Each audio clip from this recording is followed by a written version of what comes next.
reedii rakkoon inni qabu dhalaa dabbaa qaban hin jaalata. Bakka rakkoon inni qabu san takkitti wallaahi hiriyyaa kumaatama qaban erga biyyarraa bahe ani jechuu. Firaa'ol taraa duraa lama abbaa mana keetii wajjin walitti deebitan sani odoo laguu sadi sitti hin dhufin si deeffatee walitti deebitan moo laguu sadi odoo sitti hin dhufin moo eega laguu sadi si dhufte boodaani nagaa walitti deebitan. Walitti aarree jennaan bakka wajjin deemne.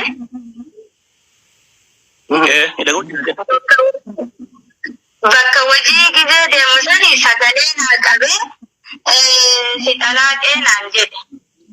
Callisee sagalee madaqeeffadheetuma callisee ittiin deebisne deebii. Abjuun koo raawwatee milkiin koo siin tolee. Dhahaan darbatames nan kaasne mogolee. Reedii rakkoon inni qabu dhalaa dabbaa qaban hin jaalata. Bakka rakkoon inni qabu san takkitti wallaahi hiriyyaa kumaatama qaban erga biyyarraa bahe ani jechuu waggaa 25 oli maatii biratti hin guddannan hiriyyaa kumaatama qaba.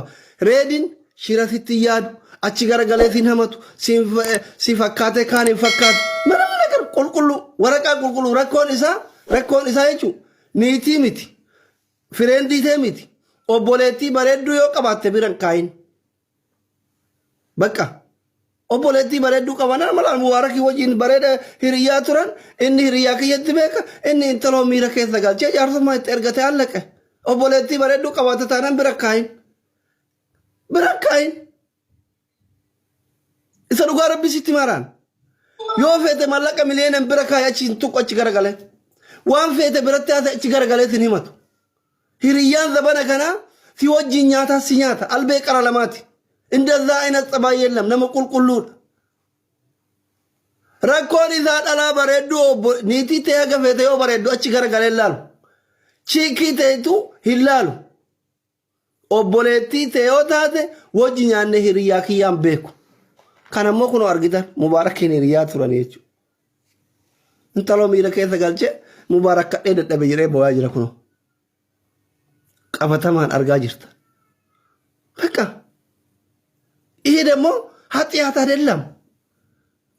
አይደለም እኮ ይሲን ኡመታ ክትያደ ወላ ኃጢአት አይደለም ዱበርቲን ጋፍ ዳለቱ ዲራፍ አዳለተ በር ይሲን አማና ዳበር ይሲን በር ረቢ አለይሂ ሰላም አማና ኑቲ ይሲን ከነኒ በር አማና ሰንከዛ ተቆ ይሲን ገመቺሱ ዳበር እንደ ይሲን ገመቺሱ ዳበር ጊዜ አትካፈተ ሁዱ ወከና ጎተ ሲገለ አማና ሱሪን ባዳቹ ሲቀበነሱ እንደ ኪታብ ሊዋኑ ደዘረዘረ ከስቲ ሙበርባዳት ድቅልሽ ማልገባተ እይታ እሲነ ፍራውል ተራ ዱራ ለማ አባ መነ ከየት ወጂ ወሊድ deebitan sani odoo laguu sadi sitti hin dhufin si deeffatee walitti deebitan moo laguu sadi odoo sitti hin dhufin moo eega laguu sadi si dhufte boodaani nagaa walitti deebitan bakka kana wada keessatti nu baasi.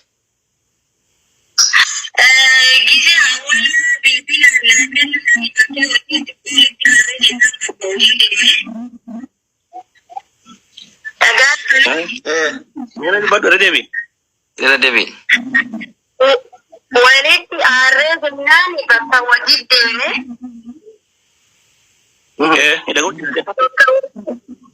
Bakka wajjii gizee deemu sani sagalee naa qabee si xalaaqee naan jedhe.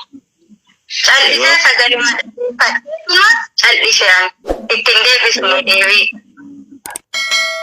Akkas naan jedhee achonirra akkasuma agarru mucaa haqqaawuma na dubbisa.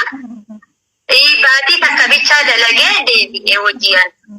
Hojii galee jennaan hojiiyyuun deebiin dhaga'uma ture achi booda.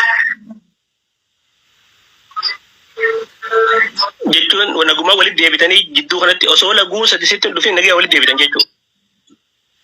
Baatii takka bicha inni naan jedhee baatii takka bicha bakka hojii itti naan jedhee tanuu anaa qurbaani ga'ee jedhee guyyaa 26 dalagee dhufee jennaan naga'uma walitti araaramne lammata immoo isuma yaa'iin amma irratti ka'e kanaayu. Yooma nu galee jedha dubbiin kanumaa reetiin jedhee mirkanaa'ee jira. Maaliif odoo laguu sadi hin dhufin deeffate dura shari'aa dhageessanii mi dubbii?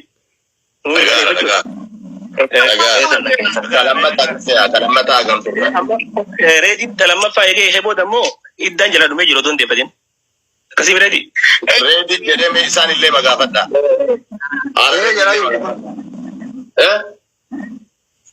Jara jirti. Zainab talamaffaa eega walii tani agam turtan baati Lammaffaa yoo booda gammadee. Dhaggeeffadha ana isinii gaafataara. Oy Zain. Maal jedha dhaggeeffadha Quraan dhaggeeffadha guutuu goraame diiga. Zainab kalamaffaa kana eega walii tani agam turtan. Baatii sadifin afuraffaa torban keessa jiru. Baatii afur sadii guyyaa torba jedhaa jirti. Baatiin laallu amma waliigala laguun sadii dhuftee jirti. Haganum. Yeroo sadii laguun dhuftee jedha. Ani kalaa taatetti sadii hima ani tokko baatullee sadii hima kalaa ta'e baatii sadii inni caalaa. Dhageesse sitta hafuuree diikoo dhiisi an miidiyaa sodaadhoo kee Abiraamitiin hin ta'u Zeenabuma irratti waan akkana laa waliigalleerra anaaf Zeenabaan deebiinsa anaaf Zeenabaan waliigalleerra waliin haasofneerra dhimma maatii kootii keessaa bahii sin laallatu yoo si ta'e obboleettii keenya kaanaa jedhi siin ta'u taanaan lakkiin jedheeni hin barbaaduun jedheeni wallaahi nanas qayyame reedi jaarsa natti ergee dide nan dide jaarsa isaa nan deebise dhaggeeffadhu obboleessa koo jaarsa isaa didee hin deebise Zeenabaan na gaafannaan jaarsa ergate wallahi reediin quban qabu kanala yaa ummata reediin quban qabu jaarsa ergeenatti reediin hin hidhu jedheen dide waadaadha hadhas boris waa'ee Sayidaaf reedii keessa hin galu bultii kootiif teetti jedhee waadaa galee raafisiidha. Dhageesse tolee naan jettee taa jira. Wanni siin amma himattee qaate maali sagalee si innaan gadhiise kottuu dhaggeeffadhu. Maaliif dhattee makii waliin mana siitti raamadaana keessa faxarte kana bakka. Wanni siin amma himattee qaate. Maal Zeenaba hadhi duniyaa bodhaa kiraa maaliif akkana jetta jennaan maaliif dhattee achitti faxarte. Naan jette. Si galee kanaaf gadi ba'ee immoo akkamittan dhimma kanarraa reedii fi mee ati ilaali. Reedii fi obboleettiin koo wal fuudhanii reedii fi Zeenabaa wal dhiisanii akkamittan jedhamee gadi ba'e. Utuu si taate hin jettaati obboleettii kee immoo ammas usmee obboleettiin kee jaartiituun qabu natti heerumuufi. Fakkeenyaaf dandeesseen tinaata dandeesseen irraa kutuu dandeessa naa himi biyya namaa keessatti deebii kana naa deebisi fixeeraan na rakkise himi kwaay usmee dubbadhu. Okay, sadii jira tokkoffaa irratti maal inni beekta waraanni keenya kuni kan hundaa'e tokkoffaa irratti. Dubarri geesse abbaa mana hin qabdu yoo ta'e inuma kennamti. Tolee eenyuun hin jedheni. Namumati jaallattu namumati kabajjuu Allah hin arrifadheen dhugaasa kan rabbi sitti mun arrifadheen eenyuun reediidhaan reediidhaan erga oomiti obboleetti koo dhaan jedheni. Kalas baay'ee wal jaallattu nus argaa jirra wal kabajjuuf namni wal jaallate taana obboleetti olii kenna kalas dubbiin kana tolee boon jedheen akkasii ilaa waan tokko dhugaasin itti himu.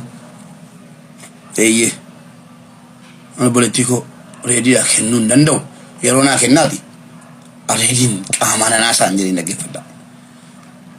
Reedii waan hin gaafadhu qaba waan ittiin haasa'uun qaba deebi'ee immoo abadan abadatti reediidhaan soddaa hin ta'uun jedheen maal jedhan hiriyoonni isaa jiru dhugaan sanitti warra yeroo keessaa namni hin beekne hin jiru hadha natti fe'ame intinaa dhugana an kabajumaan nu ofirraa geggeesse ilma namaa mana koo dhufe maanguddoo mana koo dhufe hiriyoota reediis maa sheeka mana koo dhufe kabajumaan nu ofirraa geggeesse nama